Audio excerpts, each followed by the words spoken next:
Yes sir. Good morning दोस्तों, मैं अभिषेक कुमार मेहता।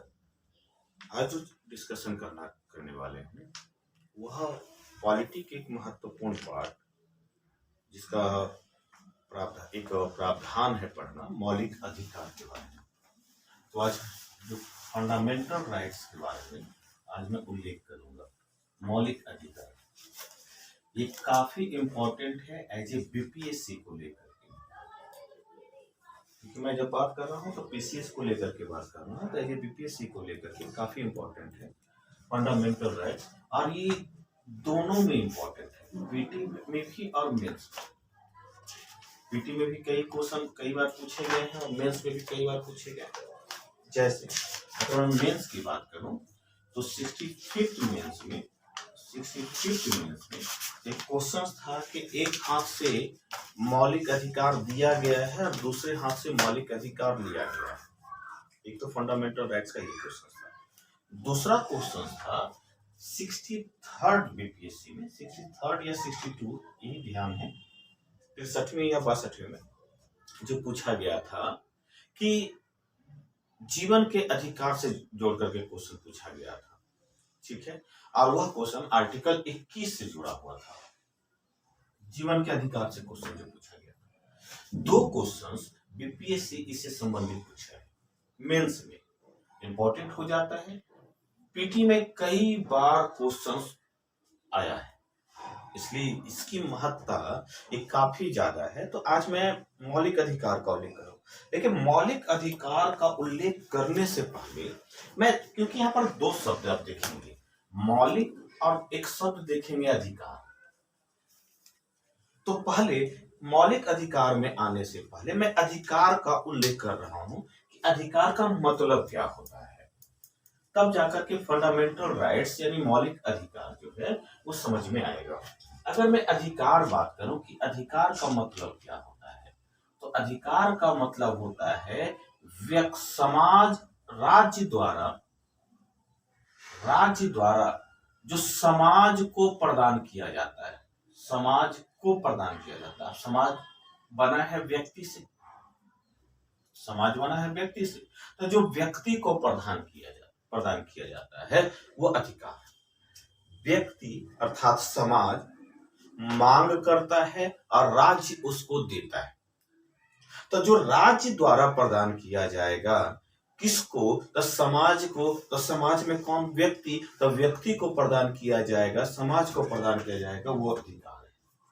इस आधार पर अधिकारों का दो वर्गीकरण किया जा सकता है। पहला वर्गीकरण है नैतिक अधिकार और दूसरा वर्गीकरण है कानूनी अधिकार।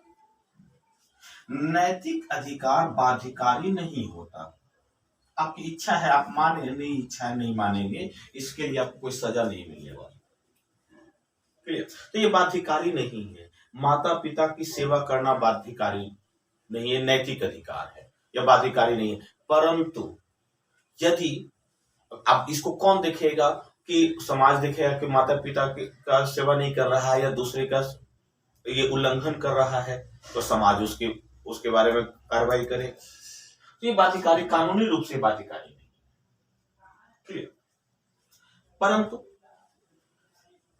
कानूनी अधिकार यह बाध्यकारी है जो राज्य देगा और कहेगा, राज्य कहता है कि मैं अधिकार दे रहा हूं तुमको, तो अधिकार छीन भी सकता हूं, जो देगा वो छीनेगा, तो मैं दे रहा हूं तो उसे ले भी सकता हूं, क्लियर। तो इस आधार पर दो वर्गों में कानूनी अधिकार को बांटा जा सकता है कि एक छीनेगा कैसे, अर्थात उस अधिकार को देगा कैसे और उस अधिकार को लेगा कैसे। तो इस आधार पर दो भागों में बांटा जा सकता है, जिसे आप मौलिक कहते हैं और जिसे आप सांविधिक कहते हैं। मौलिक अधिकार और सांविधिक दोनों लिखा हुआ है, ध्यान रखिएगा। मौलिक अधिकार जो होता है संविधान में, ये भी संविधान में उल्लेखित और ये भी संविधान में उल्लेखित है, कोई दो राय नहीं। जैसे मौलिक अधिकार का उल्लेख भारतीय संविधान के अनुच्छेद 12 से लेकर के 35 तक में है, मौलिक अधिकार। इसको संशोधन कर, मैंने कहा ना संशोधन करने यानी हटाने के आधार पर इसको दो भागों में बांटा जा सकता है। तो इसको संशोधन करने के लिए संविधान में संशोधन करना पड़ेगा